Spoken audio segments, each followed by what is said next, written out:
seperti biasa my friend setiap pagi kita coba kasih, ide, tapi idenya kali ini treatment-nya agak berbeda.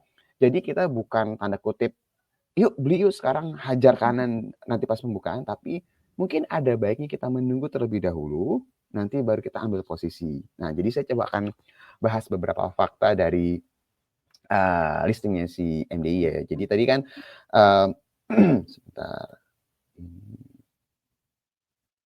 oke, sudah muncul ya, Yul? Oke, sudah muncul ya.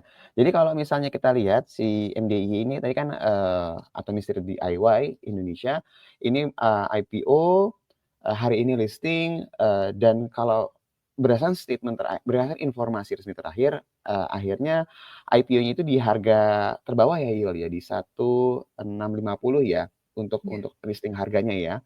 Dan kalau misalnya berdasarkan informasi yang kita lihat ada beberapa hal yang bisa, my friends perhatiin, tapi yang pada akhirnya bisa jadi opportunity nih. Saya mungkin akan bahas dari sisi quote unquote, data terakhir yang kita dapetin ya. Jadi kalau misalnya my friends lihat, saya mau langsung lompat dulu nih ke laporan keuangannya Mister DIY Indonesia, di mana kalau misalnya my friends perhatiin, dari sisi laporan keuangan ini tipikal perusahaannya sebenarnya lagi di tahap pertumbuhannya yang sangat signifikan sih ya kalau kita boleh bilang ya. Jadi ini berdasarkan laporan keuangan 6 bulan berakhir 30 Juni, perhatikan baik-baik. Ini 2023, ini 2024, penjualan itu naiknya itu sangat signifikan banget ya, hampir 100% nih kalau misalnya kita lihat. Ini dalam jutaan rupiah ya my friends, jadi dari 1,6 triliun menjadi 3,2 triliun.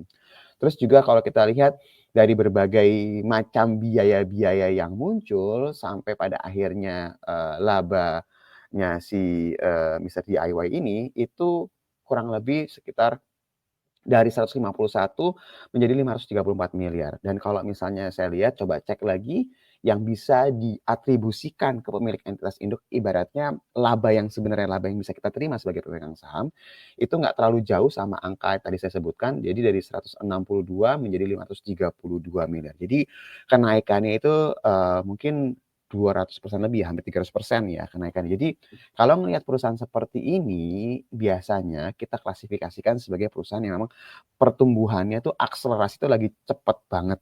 Oke, jadi ini saya ngomong berdasarkan datanya ya my friends.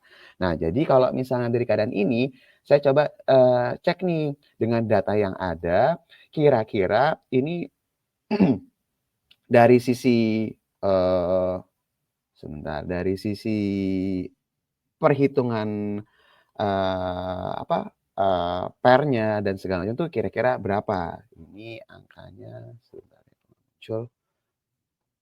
Oke, nah ini kalau misalnya saya hitung, ini dia. Saya coba saya coba simplify ya. Jadi tadi kalau misalnya kita pakai labanya 534 gitu, atau mungkin kita rubah ya 532.156, 532.156. Jadi si Mister DIY ini kalau saya coba setahunkan, supaya kita dapat nih laba dalam setahunnya, saya coba kali 2 ya. Saya coba sederhanakan cara yang seperti itu dan mungkin nggak akan terlalu beda-beda jauh banget lah dari angka ini gitu. Ini untuk dapat angka yang mudahnya. Jumlah lembar sahamnya sekitar kurang lebih sekitar 25 miliar, harga IPO-nya 1,66, sorry, ini 1.650, jadi EPS-nya kurang lebih sekitar 42. Nah, ini PER-nya kurang lebih itu di kisaran 38 kali nih, my friends. Nah, saya tadi coba cek kan Mister DIY itu juga udah listing ya di Malaysia. Itu kurang lebih PER-nya sekitar 29 kali nih. Jadi kalau misalnya dilihat dari angka ini dibandingkan sama induknya emang dia agak premium nih kalau dibandingkan sama induknya. Itu informasi yang pertama. Nah, sekarang kita balik lagi dari sisi uh,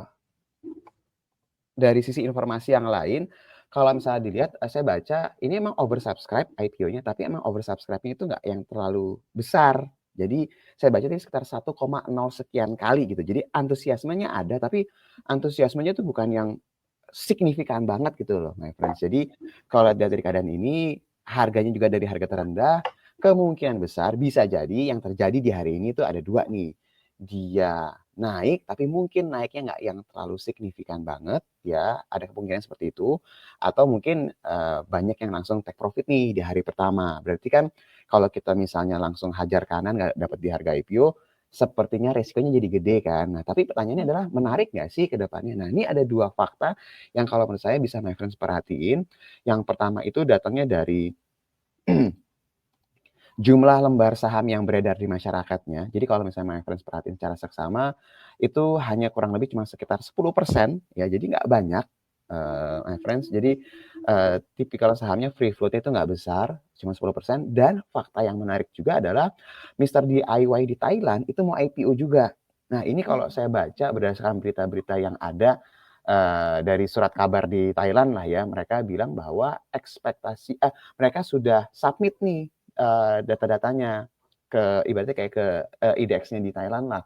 Itu mereka udah submit dari bulan September. Jadi kalau misalnya proses IPO itu takes time-nya itu kurang lebih sekitar 6 bulanan, jadi bisa jadi mereka mungkin akan ada informasi mengenai Mister DIY Thailand itu akan IPO, kemungkinan besar di kuartal 1 nih, di tahun depan nih. Jadi, kalau seandainya Mister DIY Thailand yang juga mau IPO, harusnya yang di Indonesia nih nggak terlalu jelek-jelek banget lah harusnya valuasinya kan. Kalau misalnya valuasi jadi nggak bagus, harga sahamnya turun kan pasti kan akan mempengaruhi kan nanti psikologis pas nanti IPO di Thailand kan. Jadi kalau Mhm. misalnya nanti kita ngomong apa adanya strateginya ya. Jadi kalau seandainya nanti misalnya harga sahamnya naik, ya sudah kita diemin aja, nggak usah terlalu dikejar nih my friends. Tapi kalau sampai nanti terjadi koreksi, pas udah mulai ada perlawanan atau mungkin volume transaksi udah mulai agak gede, dia sudah koreksi, itu mungkin bisa dipertimbangkan nih, kalau melihat dari prospek ada kemungkinan yang di Thailand akan IPO dan juga kalau dilihat, jumlah, sahamnya nggak banyak nih free float-nya di market. Jadi untuk Mister DIY nggak perlu buru-buru ngejar, lebih baik kita agak sedikit menunggu, nanti ketika momentumnya dapat, nah nanti mungkin my friends bisa berangsur-angsur atau bertahap ngambil di harga yang mungkin lebih baik dibandingkan dengan harga sekarang. Itu mungkin update dari saya, terkait, kebijakan bank sentral dan juga Mister DIY di hari ini. Yuk, saya kembalikan lagi ke Yuli.